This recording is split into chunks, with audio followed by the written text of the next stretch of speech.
A new documentary out this morning works to unpack the complicated history of policing in the United States. Yeah, it's called Power, and as the title suggests, the film looks at the authority that local law enforcement has in their communities, as well as the responsibility they carry.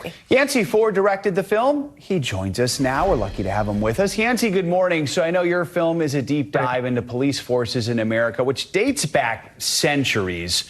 What was the biggest thing you learned? What surprised you the most?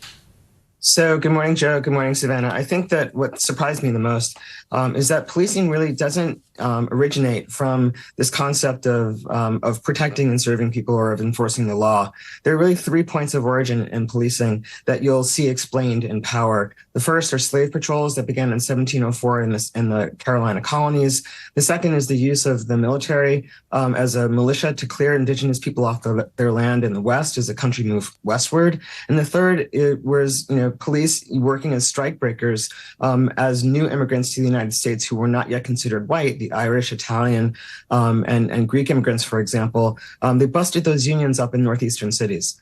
So those 3 points of origin are really the starting point for the film as we go through the 300 years of history of policing in this country. And this conversation has really been front and center over the past few years because of some events we've seen here in the U.S. Tell us some specific things that inspired you to do this now. So I was inspired after the murder of George Floyd when I was watching the police response to protest decrying his murder.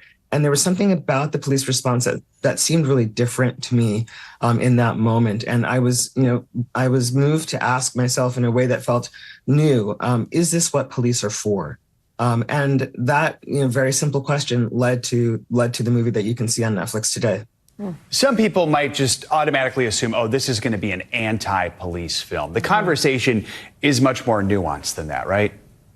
Absolutely. And what Power really seeks to do is rise above this fake binary, right, of whose life matters most or even the question of funding to a 30,000-foot level and to look at the institution of policing and how this institution came to have so much power in American life.